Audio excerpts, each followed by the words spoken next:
Badimo, and they are revered. You could almost refer to the Basotho ancestors as the Basotho gods. And that is why when you go to a Basotho funeral, you will hear the good about the person who has passed on. That is what the Basotho lift in their conversations about those who've passed on in the funerals. They talk about the good deeds of that person, how wonderful they were, and what a great example they were.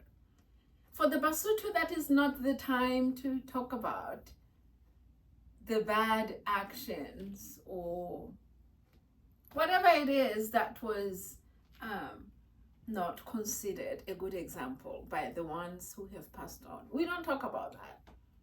Why? Because we don't interrogate the dead. And I'll tell you why I like this personally.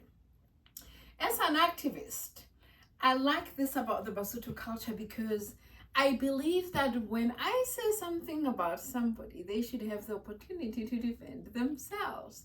And that is why I like to talk mostly about the people who are alive, because they can come out and say whether I'm telling the truth or not.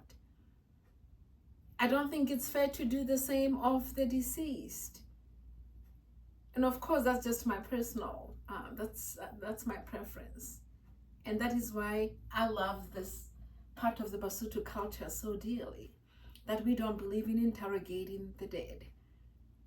And we only focus on their good deeds. Why?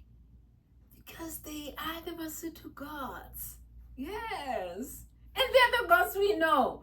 They are the gods who responded